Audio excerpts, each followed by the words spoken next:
Welcome to the Ant-Man channel on the Tuesday, the 2nd of July, 2013. I have a article here in front of me. It is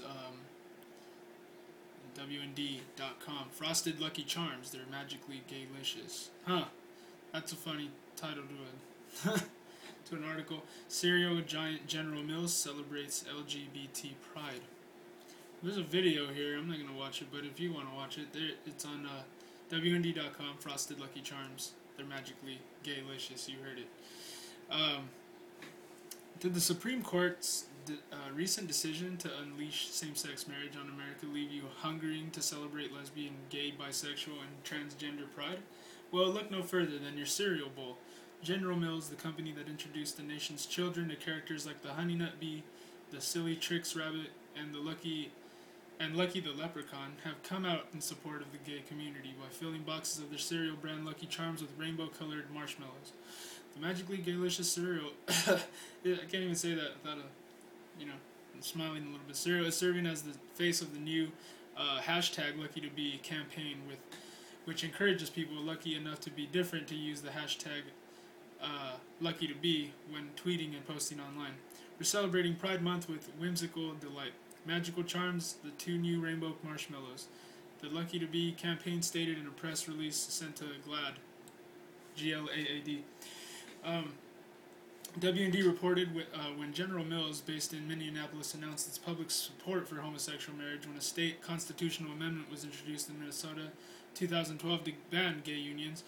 General Mills doesn't normally take positions on ballot measures. This is a business issue that impacts our employees, said Ken Charles, General Mills Vice President of Diversity.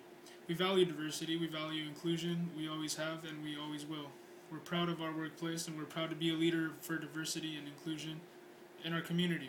For decades, General Mills has worked to create an inclusive culture that welcomes and values the contributions of all. The company stance didn't sit well with some shareholders. I really have had a heavy heart, and it saddened me that General Mills took a political stance on the amendment.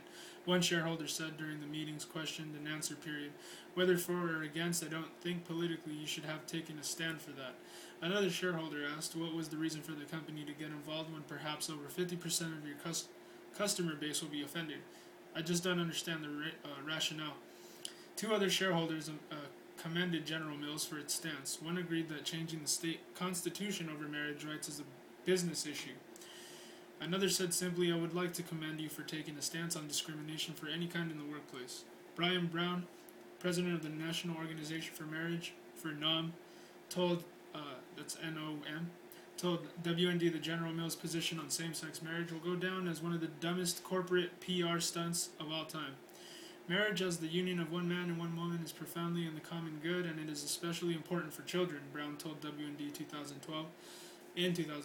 General Mills makes billions marketing cereal to parents of young children. It has now effectively declared a war on marriage with its own customers when it tells the country that it's opposed to preserving traditional marriage, which is what the Minnesota Marriage Protection Amendment does. And NOM points out U.S. Census Bureau data indicating that there are just over 100,000 same-sex households in America with children under the age of 18. The group contrasts that with the over 35 million traditional American shareholders with children under 18, General Mills is hardly alone among American companies jumping on the bandwagon to provide support for homosexual and transgender employees. As WND reported in 2009, the company was among more than 300 firms to receive perfect 100% scores in 2009's Corporate Equality Index, produced annually by the Human Rights Campaign, which ranks businesses of their treatment of employees who have chosen homosexual, lesbian, bisexual, or transgender lifestyles. Note the Corporate Equality Index produced by the Human Rights Campaign Foundation can be viewed here, and if you want to go look at it for yourself, that is, on WND.com. Well, you see the politically correctness coming out of everyone, though, lately. Even Dana White, who was president of the UFC, is allowing fighters to straight have campaigns for issuing more fire restrictions, and it's like, do criminals who you're trying to keep the guns away from, because that's what the whole gun debate's over. If you want to keep guns away from criminals, it's not going to happen through writing laws, because criminals never obeyed the law to begin with. So why would that fix anything? So you see, I don't know, but I'm just saying, this is interesting. People just politically bandwagon for the one that, for whatever it is that they're pushing. Because they're pushing it big time. Obama comes out and congratulates them if they come out these days. But anyways, if you guys want to subscribe to my channel, go ahead. I'll be back with some more news later. Peace out.